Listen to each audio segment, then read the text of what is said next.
Элегантное розовое платье с объемными перьями. Аида Гарифуллина словно парила на сцене. Она соскучилась по Казани, а зрители по ней. Услышать звезду мировой оперы в самом центре столицы стало настоящим событием. Видно и слышно, как публика соскучилась по концертам, по праздникам, по радости. И чудесно разделять эту радость, этот праздник сейчас и сегодня. И я благодарна маэстро и оркестру за приглашение и за чудесное звучание.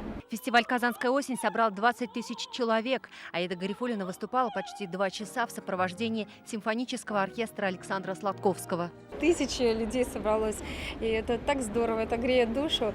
Я рада, что мне удалось приехать сегодня, отпраздновать с моими дорогими казанцами этот чудесный праздник, день нашего любимого города. И, конечно же, судя по аплодисментам, концерт удался.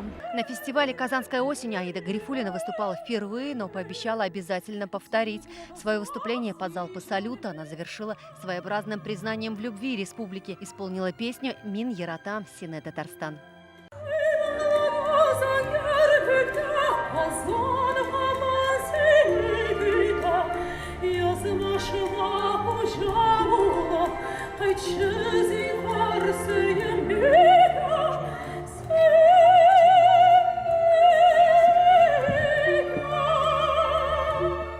Желаю от всей души счастья, здоровья, добра всегда и каждую секунду. Я вас очень сильно люблю и надеюсь до скорой встречи.